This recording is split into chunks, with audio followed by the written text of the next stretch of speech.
This is Jean, and I'm getting ready at age 58, having just lost 100 pounds, to do my very first Camino. And I was inspired. I hate to say it because it is people consider it a little unacceptable. I was inspired by The Way, a film by Martin Sheen, and it's just a great story about how someone gets into their own head and finds meaning in their life and feels spiritually renewed, going on a Camino. And I said, that's how I'm going to celebrate this weight loss. And at this age, I think it's a great thing to challenge myself to get more physical and see how I like it. So this is my test case this year. It's just going to be the 100-kilometer one. Next year, my niece has agreed to go with me, and we're going to do the full one, starting in Saint-Jean in France and walking clear across Spain and right out to Finisterre, or the end of the earth, on the coastline of Spain. So that I'm looking forward to too, but this is my test case to see how much I like it and to start to get some gear together and get some resources together. So I thought it would be nice to share with you some of the things I've been learning as I'm just beginning this journey. I will be flying out on July 11th, 2022, and it is what is called the Holy Year, or the Jacobean Year.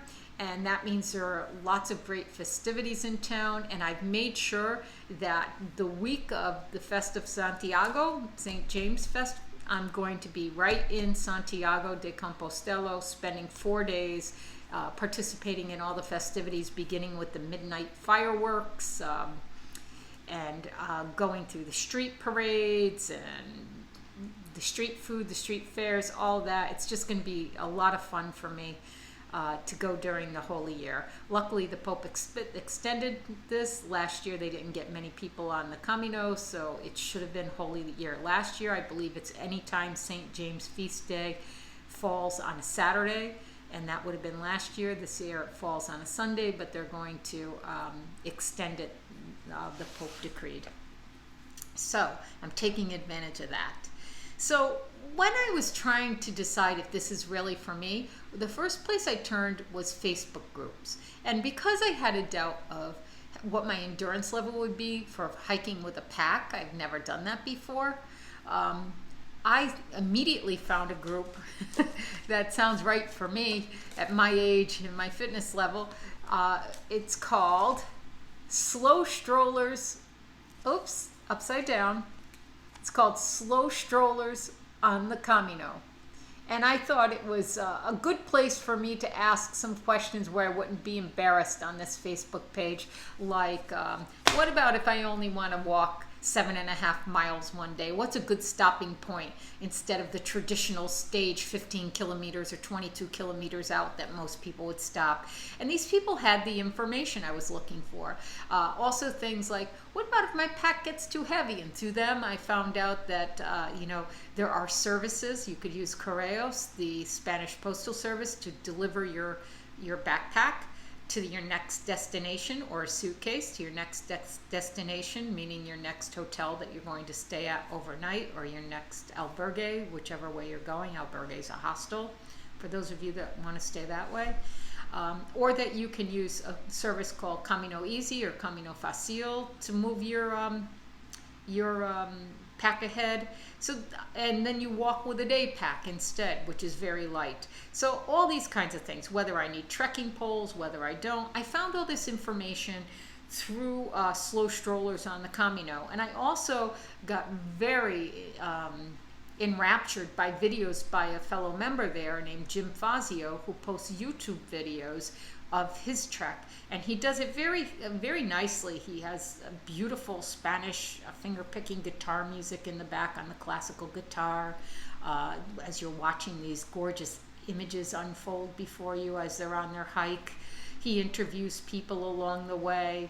He talks about his own journey that led him to the Camino. He talks about the way he packs. He talks about shuttling with taxis back and forth from where you ended one day to where you need to begin the next day, so that you can book less hotels and stay a couple nights in each one and shuttle back and forth this way and still walk the full Camino.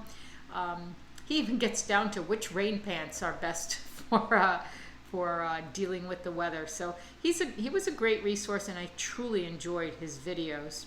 And he posts one every year that he goes on the Camino. I would recommend him. I also found, like I said, I found him through Slow Strollers on the Camino. I also found other Facebook pages besides Slow Strollers. One is Camigas, a buddy system for women on the Camino. And that is a really nice group. They actually maintain an Excel webpage where you could put on, in addition to talking and asking questions on the Facebook group, you could put on what your arrangements are for the Camino in terms of where you're starting from, even where you're from if you want to find somebody local to practice hike with, but where you plan on arriving to begin your Camino, and how long you're going to go, and to see if you could find somebody with similar interests and similar time frame that you could actually meet up on the Camino. They also have a beautiful patch for your backpack that you can order, and that would help you immediately identify someone you haven't met on the spreadsheet while they're on the path. So Camigas, a buddy system for women on the Camino, and I also just love how cute they are with the name instead of Camino, Camigas. There is also another women's group I like, Women on the Camino. And again, they instill a lot of confidence in you. They show you could do this. They challenge you to think outside the box. And they give you so much good rudimentary and advanced information, and will answer any question you want.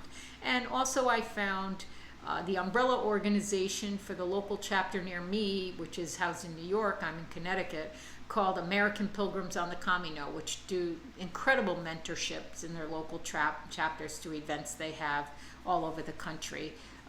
Where you can get advice of somebody nearby you and do some practice hikes locally.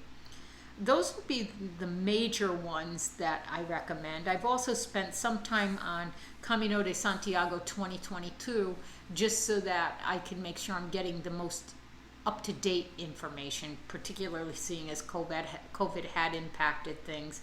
And I just want to see what things might have changed and just get more current views on things. So I talked about how these Facebook pages led me to quite a few things that I started experimenting with. One was Slow Strollers on the Camino, is where I ran into Steve Fazio in his videos, and in one of his videos he recommends this book. I believe it was Steve that recommended this, and it's Camino Easy by B.J. Preston, and it's a guide for more mature walkers on the Camino, hikers on the Camino. And what it does is it gives you 1 or 2 week walks on the French and the Portuguese ways, so that you can have an easier Camino for yourself, and they're shorter bursts with you walk like 9 miles or so, and then you can stop for the day. It tells you, about all the different arrangements you could make, the difference between albergues and hotels. It's a really nice guide and an easy read that you could do in a couple of days, a day or two, depending on your time. And you can see I've tabbed things in it. I found it very factually easy and helped me get my feet wet as a mature stroller. I won't be bringing this with me, but it's a good one. It's a good one to get acclimated, particularly if you're in my age range. I'm hitting my 58th birthday. I don't know if I said it already, but yeah, I did. I think that my reason for going is 58 years old, headed towards my 59th birthday, and also having recently lost 100 pounds and wanted to challenge myself. Okay, sorry if I, senior moment, forgot that, and if I had said it before.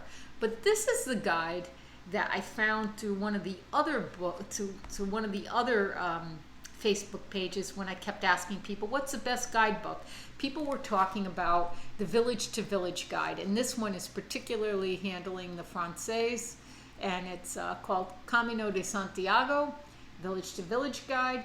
And in this guide, I was able to find any bit of information I need for the full 500-mile Camino Frances, which I plan to do next year. This one I bought because everybody was saying the size is nice if you choose to carry it. It's not too heavy, it's small size, it's highly packable. If you don't want to carry something with extra description in it, like it will describe some of the sites in it, and you want to go more bare bones, Village to Village has something with a similar cover, which is just the maps of the Camino de Santiago, and then they also have one just for the Portuguese way, one for the French way, and that's very slim, almost like pamphlet map style slim. And you could easily pack that and leave this home if you want to. People say that there are apps where you could get this information. I haven't explored that avenue yet, if you'd rather leave the book at home. But the book is nice reading. I think you'll find it fun. It's organized by stages. It gives you maps. It gives you elevation guides along the way so that you know if you're encountering hills or what elevations those will be at each of the stops. It puts in bold... what's the bold? Bolded towns have a population of at least 1,000. So that you know if you're going to be easy access to services or a variety of things you can do. So Camino de Santiago, the village to village guide for Camino Frances, highly recommended from my view. It also lists hotels, it lists albergues, lists places to eat. It's a nice guidebook. I found this on my own, this other guidebook. I am a guidebook reader. I've always studied before I take any trip. It's just what I do. I enjoy it. This book I came upon serendipitously. I was in REI returning one of my belts for my hike. It turned out to be too big. Yay! And while I was talking to the woman in the backpack area who worked there, she just pulled a box out summarily from underneath the table and began unpacking it of items that had to go out on the shelf throughout the store. And the very first item, as luck would have it, was this great guide that I love it. I've only had a couple of days and you can see how much I've read and tabbed it, and I enjoy it. It's heavier. I'm not sure I'd bring it on such a short Camino like I'm doing, the 100-kilometer one. But next year, I'll get the next year's guide when it's published, and I will bring that because it's a gem. And this is covering all the stages of the Camino Frances, beginning in Saint-Jean in France and going straight through to Finisterre. And this reads like a true guidebook. It almost reminds me of Rick Steves' guidebooks. It tells you where to stay. It gives advice on how far to walk. It gives you transportation and taxi information. And it gives you city guides to major cities. It tells you what festivals are happening in what months in case you want to stick around a little longer.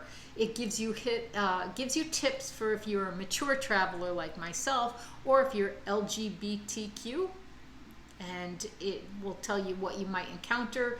It talks about solo travelers. It talks about travelers that are going for the spiritual aspect of it,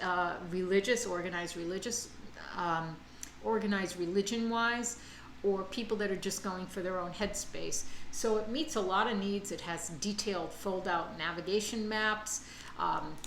The descriptions in here are just beautiful. They romanticize it, they make you fall in love with it, but they also give you all the practical information. It's very easy to get to your part of the Camino you're going on. You could see how I have done everything I need to know in the basics in the appendix, as well as my Sarria section. So this is a guidebook I highly recommend.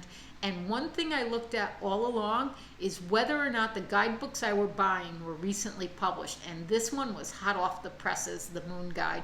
It just was published April 2022. So I'm going to be very trusting of the information in here, because I am hearing that things have changed in COVID. There's even a different way to reserve an appointment to get your Compostela in Santiago de Compostela at the Pilgrims office, rather than just going and waiting in a long line. They have a QR code system now to keep you socially distanced. So these are the kinds of things I felt like I could only really get if I was getting the most recent edition of these guidebooks. So this Moon Guide is great in so many ways, highly recommend this. In addition to being pointed to various guides that help me plan my trip, and these Facebook pages, and by the way, have these two facets of my planning been helpful? Yes, I have a whole set of pages I was working on and trying to break down my routes to make them workable for me. How many kilometers, how many miles, what my stopping city would be, all this stuff. You could just see what my possible albergues might be. This information I just went through for about 2 weeks and had at it and had fun. It was a little frustrating at times not knowing if I was landing in a populated city or not, but I said, you know what, just let me go on the site and ask if anybody's stopped in that city, if there were good places to stay. And in the end, around May 15th, I was able to come right down to this, my day-by-day itinerary, the 5 hotels or 4 hotels I think I came down to, that I'll be staying in, what's there to do while I'm doing that, where I'm taxiing back and forth from, how short my stages of my walk will be, because again, as I said, I'm doing this relaxing, this slow stroller way.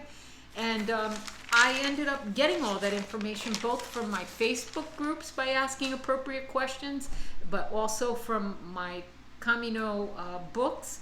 And then also I looked at Steve Fazio's video and tried to track some of his steps, you know, at first, but then I decided I was adjusting it. There's just a wealth of information out there. And Steve is a great one for if you ask a question, Steve Fazio, he will immediately answer you. I mean, he was just a couple days back and he was answering my questions underneath his YouTube videos.